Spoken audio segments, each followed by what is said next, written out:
I grew up with Sonic the Hedgehog, and thus the character resides very close to my heart. And it overjoys me to see what Sega's doing with the character this generation, so much so that it quite literally brings a tear to my eye.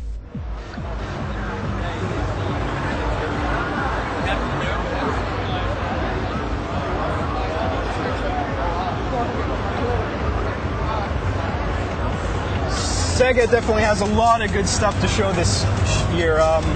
Personally, I'm a hardcore Sonic fan. Like, I played Sonic way back, you know, when it was first released on the Xbox 360. Like the first self-titled Sonic the Hedgehog game, which it didn't get too many good reviews, but you know, I really enjoyed it. I'm glad to see, you know, what they're doing with the character. Like, put him in, you know, racing games, you know, Sonic and Sega All-Stars Racing, you know, Sonic with Mario at the Olympics. I just think it's such a clever idea. You know, we've had enough games where he's on foot. I mean, why not just put him in a car, like a really fast car? You know what I mean? And yeah, I just think, you know, we had all that on Genesis. It was boring. It was just like, you know, you're just Sonic, and you know, it's a 2D side scroller where there's not much to it except you just run back and forth. And you know, it was dull. And no one played the Genesis Sonic games. So I mean, you know, Sega has made, you know, amazing advancements and managed to put Sonic in a 3D environment.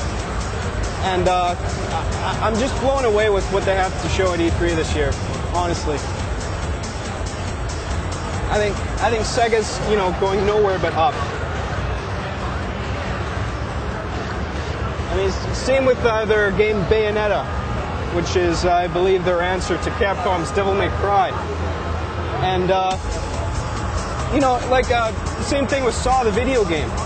I mean, it doesn't look so great to the common eye, but, you know, I have this uncanny ability to see great games when other people can't. And this, you know, this is no different. I mean, and it's the same thing. You have to not be so careful with your money. You have to not be so anal and not so cheap. I mean, I'm a reckless spender, and I think everyone should be more like me.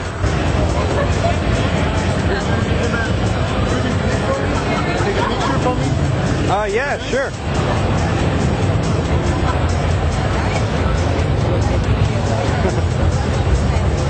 Say cheese. One more. Far, a little bit far. A little bit farther? Okay. Ready?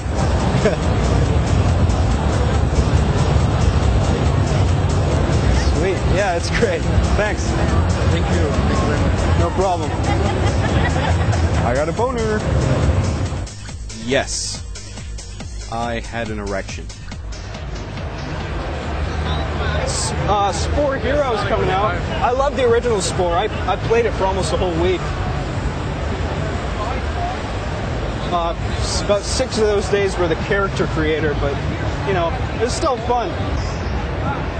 I was blown away by what Microsoft had to offer this E3.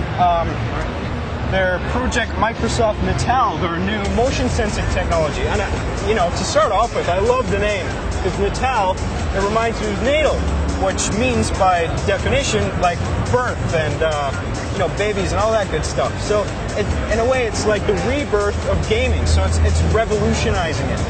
Because, I mean, buttons are like 2000. No one wants to use controllers anymore. And it pisses me off because the people that are so attached to controllers, they're the ones that are holding everyone back from technology, you know, making its natural progression. So, you know, it's a real pain in the ass. I wish everyone would just get a grip and realize, you know, this is the way to go. Because, you know, when I get home from work and, you know, from a busy day, I don't want to just, you know, slouch in the couch like a, you know, couch potato. You know, I want to be able to stand in my living room and, like, you know, move around and, you know, control stuff, because it's sweet. Like, I want to be able to shoot my gun like this and, you know, play with my kids and, like in the commercials. I mean, people think that's fake, like just the white picket fence family and stuff like that. But that's how my family actually is, and I think it's a very accurate portrayal. And yeah, I'm really looking forward to it. And I hope they don't change the name, because Microsoft Natal is just, I don't know, it's just perfect. It captures the whole spirit of the technology, I think. And yeah, I'm really excited. My one hope is that the technology introduced at the show evolves exponentially to the point where we can have virtual sex. So whenever I'm not getting pussy in real life, which is rare, I'll admit, I can get it in the comfort of my own living room.